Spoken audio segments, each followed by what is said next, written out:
Good evening. I'm Kelly Yoon. The family of a GTA man and the larger Sikh community are demanding answers after hospital staff shaved his facial hair without his or the family's consent and in violation of his religious beliefs. It happened at Brampton Civic Hospital, where the man remains unconscious tonight. Dale Manukduk has this story.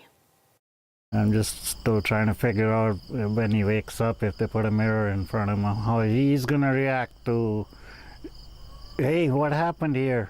Jashid Daliwal is the son-in-law of 85-year-old Joginder Singh Kalair, who in late July fell down the stairs.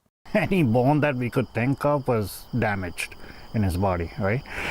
And obviously, he had internal bleeding in his head, so he was not conscious.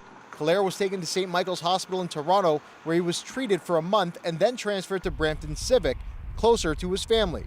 2 weeks ago, the hospital asked permission to shave his facial hair, to which the family said no. The next day, Kalair was clean shaven. They even asked the doctor, they said, hey, why was he shaven clean? The doctor, he basically said that, hey, that's not his department, that's up to the nurses. So he brushed it off. Sikh men never shave their facial hair as part of their faith. This is a very serious cultural violation. This is not just ethics, it's the law. If you don't have consent, you cannot do anything. The Canada Health Act is very clear in this country. You must have consent for absolutely everything. William Osler Health System, which operates Brampton Civic, would not comment on an individual case due to patient privacy. In a statement, the hospital says, in part, we are sorry and deeply concerned when we do not meet the standard our patients and their families expect and deserve. Also respects the religious rights and freedoms of all Canadians. They could have sent us that a week ago. I never would have called the lawyer. The family contacted the World Sikh Organization. Its president issued a statement writing, given that Brampton is home to the largest Sikh population in Canada, it is inconceivable that such disregard for Sikh faith practices could occur at Brampton Civic Hospital. William Osler tells CBC Toronto it's investigating and conducting a comprehensive review of this case. Dale Manukduk, CBC News, Caledon. The parents of a 14-year-old girl from Victoria, BC, are raising concerns after she was removed from a Porter Airlines flight in Toronto. It was Cameron Larkin's first time traveling alone. Porter said she was among those removed because of weight and balance issues on the plane. Now, her parents argue it should have been someone else instead of an unaccompanied minor. Ali Chiasson has that story. 14-year-old Cameron Larkin was flying solo from Toronto to Victoria after a visit with family and friends. So I was sitting down, I was ready for the plane to take off. But before her Porter Airlines flight departed, a flight attendant pulled her aside and told her there had been a problem, so I need to get off the aircraft. It was her first time traveling alone. This is your experience. The flight attendant said that she would talk to me outside the plane. And so the flight attendants behind me, they closed the door. So I was really confused because I was like, I'm supposed to be on that plane. So what happened? Well, it's a rare case where, for safety reasons, they may have to reduce the payload of the aircraft, which means weight and balance. So they take off either travelers or cargo. Airlines then ask for volunteers to exit in exchange for a rebooking and a discount. But nobody agreed, so Cameron was one of several who were removed. But she says she was the only unaccompanied minor. I was completely shocked, confused, very worried about her. Fortunately, Cameron's dad was in Toronto and could pick her up. But her mom, Kathy, wonders if it happened to another child who didn't have that option. They might be traveling, far from family and friends. In a statement to CBC News, a spokesperson for Porter explained Porter's unaccompanied minor policy applies to passengers between the ages of 8 and 11 traveling alone. For passengers 12 to 17, there's an option to purchase the unaccompanied minor service. The extra supervision costs $100. If it's not purchased, there's no guarantee the passenger will keep their seat. An airline would basically treat them like any other customer. It should not be assumed that an airline will take special care of someone who hasn't flagged themselves for that kind of special attention. While the Larkins didn't buy it, they say because they didn't know about the policy, Cameron's mom says can see she's a minor traveling unaccompanied, go to the next person. It doesn't take a genius. Meanwhile, those in the industry say rules weren't broken. It's just policy, and parents got to pay up. Ali Chiasson, CBC News, Toronto. York police have released footage of a violent would-be carjacking in Markham as they search for suspects. Now, the incident happened at a parking garage near Unionville Go at around 8 p.m. on August 31st. In the video, a white Honda Civic is seen following the driver of a Mercedes SUV into the parking garage. Now, when the driver of the SUV parks, the driver of the Civic does the same. The victim is then approached by two men demanding the keys to her vehicle. A struggle eventually ensues as the suspects tackle the woman to the ground, but they are ultimately unsuccessful in stealing the car. Police say they are dealing with an influx in carjacking attempts and say people should always be aware of their surroundings. Even if it is in a place of familiarity to you, somewhere you've always been, wherever you might park, just be aware of your surroundings. If something doesn't look right or feel right, just kind of take a look around and see what's happening. The first suspect is described as a male with a thin build wearing a black hooded sweatshirt, black pants, black mask, and black sneakers. The second suspect is described as a dark-skinned male with a thin build, curly hair, and a tattoo on his right forearm. He was wearing a black hooded sweater, white t-shirt, black pants, and white sneakers. Meanwhile, Halton police have charged 8 men believed to be connected to an organized auto theft ring. Police allege the men stole dozens of high-end vehicles throughout the GTA for shipment overseas. So far, over 40 vehicles have been confirmed to have been stolen by these individuals, 12 of which have been recovered. We anticipate the number will rise as additional vehicles are identified. We believe this group is responsible for additional vehicle thefts not yet linked to them, and as such, our investigation is ongoing. Police have laid 55 charges so far. Investigators allege the group was stealing vehicles by reprogramming key fobs. 4 of the accused have been arrested. 4 others are wanted on Canada-wide warrants. New documents obtained by the Canadian press show a troubling trend for families struggling to get their children autism therapy here in Ontario. The data shows that while the wait list for children needing care continues to grow, the number of kids enrolled in government-funded core therapy has declined. Chris Glover reports. He has the speed of an Olympic sprinter when he's going.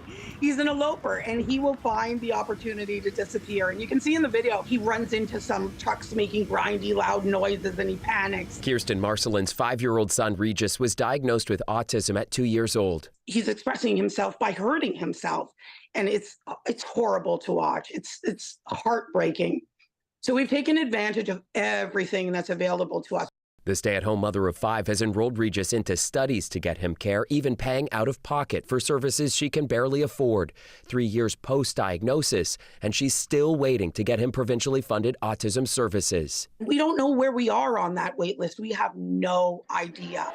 The Ontario Autism Coalition estimates the number of children on the wait list for services in Ontario has now ballooned to around 50,000 children.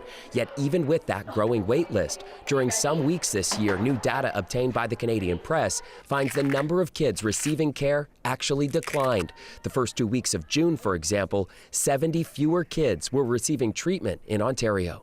At no point should those numbers be in the negative. We're talking about 50,000 children on a wait list for time-sensitive therapies. And we're seeing numbers go in the negative in some weeks. That is completely unacceptable. In a statement to CBC Toronto, the province says sometimes enrollment numbers into autism programs go down because kids age out. But the president of the Ontario Autism Coalition, Alina Cameron, says the program should always be adding more kids and many more, with 50,000 kids and counting waiting. I believe that the slowdown of entry and the ballooning of the waitlist is because of how the program is designed. She says this is especially true since it's always best to start autism therapy as soon as a child is diagnosed. In 2019, the then new PC government scrapped the previous Liberal program to introduce its own. We're in crisis. We're desperate for help from this government. The reception was so negative and visceral from families, it was shelved and relaunched in 2022. Now the province says it's increased its autism funding to $720 million this year. We've increased funding to a staggering amount. We'll continue investing in the system. And over the summer, Cameron says it's still not enough and families are reaching their breaking point. There's a large increase in the number of families not asking how to access the Ontario Autism Program anymore. They're asking me how to access CAS. And if that isn't the biggest alarm bell ever, I don't know what is. An indefinite wait as we continue, it's horrifying, right? It's so wrong. The problem is leaving families like Regis's concerned he won't get the treatment he needs until it's too late, and he's aged out of the program he's needed for years. Chris Glover, CBC News, Toronto. The Ontario government is investing over $26 million to build a new skilled trades training centre in Vaughan. Investment will double the campus's capacity, helping to train almost 50,000 more people for in-demand careers in carpentry, bricklaying, concrete finishing, crane and heavy equipment operation, and so much more. The new centre will be built at Leuna 183's Skilled Trades Training Campus. A private company that runs a garbage incinerator plant in Brampton has filed a proposal with the province to expand its operations. Now, if the province approves the proposal, it would become the largest garbage incinerator plant in all of Canada. Greg Ross has those details. This is Emerald Energy, a garbage incinerator plant that converts waste into energy. Currently, it processes about 500 tons of garbage per day. If a new proposal gets approved from the province, the plan would be to expand to be able to process 2,500 tons of garbage per day. This expansion would make it, as you said, the biggest incinerator in Canada, one of the biggest in North America. And that would mean hundreds of thousands of tons of garbage coming from all over Ontario, from other municipalities, from commercial facilities, industrial facilities, and just burning in that neighborhood. Environmentalists fear that an expansion of this size could have a huge impact on air quality in Brampton. There's a lot of studies that have shown that, the highways, the airport, lots of other industrial facilities mean that that community already faces a higher burden of different types of air pollutants and emissions. And adding it all to that is kind of going in the wrong direction. We think we should be improving the air there. It may not only be the air that is affected by the fumes from the incinerator. They don't just go into the air once and they can get filtered out. They actually accumulate in the ground and in plants and in animals around the area. So we're concerned that there's daycares, there's schools, there's people living around there and working near there. It doesn't feel like a good place to put an incinerator. This residential neighborhood in Brampton is only about 2 kilometers from Emerald Energy. Some residents we spoke to in nearby neighborhoods told us they didn't even realize that this incinerator plant existed. I'm shocked. This woman says Brampton already has a problem with pollution. Having it so close, especially having kids, it causes so much concern, so much fears, and increase your anxiety of where we're heading. It's too nearby towards our home, so it should be at least at a distance where there's a lot of space.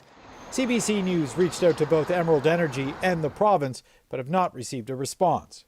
Greg Ross, CBC News. Welcome back. Controversy continues to swirl around a documentary currently screening at the Toronto International Film Festival. Russians at War was shown to industry members on Tuesday, with the public premiere scheduled for Friday. The film's director says it's a depiction of the disillusionment of Russian soldiers in the war with Ukraine, but many in the Ukrainian Canadian community say it's merely Russian propaganda. Tyler Cheese has more from the director today. The director of Russians at War tells CBC's Metro Morning she wanted to capture the perspective of Russian soldiers in the war between their country and Ukraine. In this war, which is full of this complete fog where both sides don't see each other, I had the chance to lift the veil a little bit on the reality of one of the sides that no one, especially Canadians, has heard from for the last 2.5 years. Anastasia Trofimova spent 7 months on the Russian front, embedded with a battalion of soldiers. She says the film shows a different side of the war, one in which the soldiers question their role in the conflict and what they've been told by Russian authorities. For me, this is, in its core, an anti-war film, because you cannot have peace without understanding, and you cannot have understanding without seeing each other. Stop this movie! The documentary, showing this week at TIFF, has been criticized by Canada's Deputy Prime Minister and has galvanized the local Ukrainian community, who say it's a propagandist production. They're also questioning Trofimov's account of events in making the film. The fact that she claims that she was able to get this unique access and not, without any kind of complicity from the state or from the military, I think is quite unbelievable. The director says she entered Russia unofficially without the knowledge of the Kremlin, but Ukrainian leaders are skeptical, pointing out she previously worked for Russia Today, the international arm of Russian state-controlled television. Her resume is one of working for the Russian state, and anybody who doesn't believe that's a problem needs to have their head examined. Trofimova told Metro Morning that she worked for a subsidiary of Russia Today that allowed her to produce documentaries in other countries like Iraq and Syria. She also worked for Radio-Canada in Moscow before Russia closed the bureau in 2022. But there have also been questions about the film's funding. The Canadian Media Fund provided $340,000 approved by TV Ontario. On Tuesday, TVO's board of directors revoked its support and walked back its previous defense of the film, saying in a statement, "We have listened to the Ukrainian-Canadian community and their thoughtful and heartfelt input." Meanwhile, TIFF says it will not give in to calls to cancel the film's screenings. Another protest is planned for the documentary's North American premiere on Friday. Tyler Cheese, CBC News, Toronto.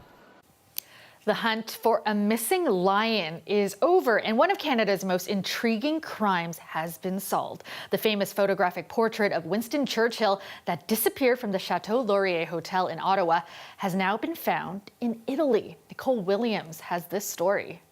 I'm thrilled, and Mrs. Karsh is thrilled. It's known as the Roaring Lion, one of the most famous portraits in the world, taken of Sir Winston Churchill in 1941 by famed Canadian photographer Yusuf Karsh following the British Prime Minister's speech to Canadian Parliament. For the last 2 years, it's been missing. And today, police say it's been found. We've been waiting for this day for over 2 years now, and I'm beyond excited. I'm pleased today to advise the public and the media that we are in the process of recovering the Roaring Lion from Italy. The portrait had hung on the walls of the Chateau Laurier in Ottawa for nearly 25 years, until one day it was discovered the portrait on the walls was a fake. Unnoticed for months, finally spotted by a member of his estate, the giveaway, Karsh's signature in the corner of the portrait. The brazen heist made international headlines and set Ottawa police on a global hunt for the photo.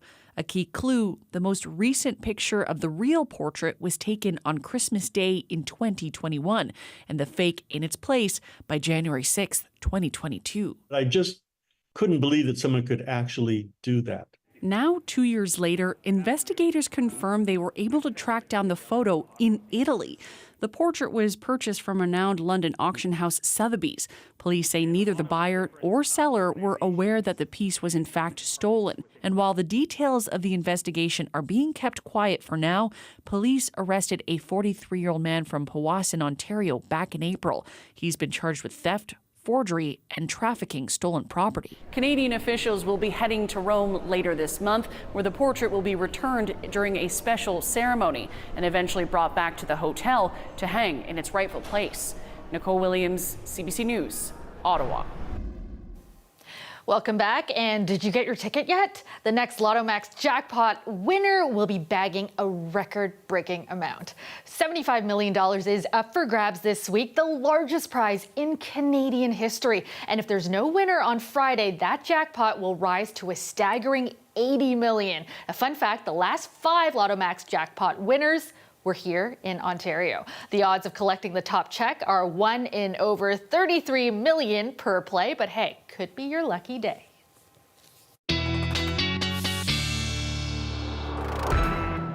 Let's go to Chris Potter now with a check on your forecast. And Chris, for us, some warm, sunny days ahead. Yeah, and there's going to be a bunch in a row. If you liked the weather today, you're absolutely going to love the weather over the next couple of days. The 5-day forecast does not include any rainfall. So if you like it dry, sunny, and relatively mild for this time of year, you're in luck. Now, in terms of Hurricane Francine making landfall as a Category 2, it will continue to track towards the north.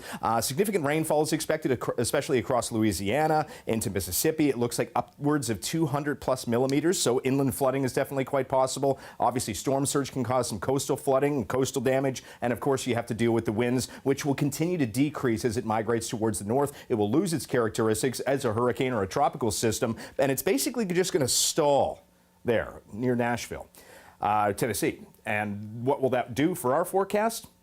We're not going to see rainfall from it. In fact, we're not going to see remnant energy or moisture move into southern Ontario from this feature, unlike past hurricanes.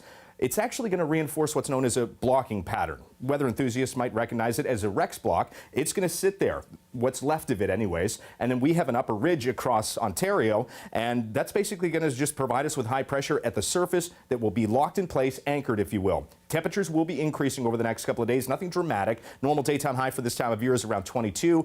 We saw temperatures peak at around 23 today across the region, the mid to upper 20s across southwestern Ontario. There is a bit of rainfall well to the north, moving across Lake Huron, Georgian Bay. That will continue to advance off towards the east. We'll only see a little bit more cloud through the late evening overnight. As we get into the day on Thursday, what you see is what you get. Sunshine. There might still be some residual wildfire smoke in the higher portions of the atmosphere. You might have seen it today. The blue sky looked a little bit dimmer, a little bit grayer, if you will.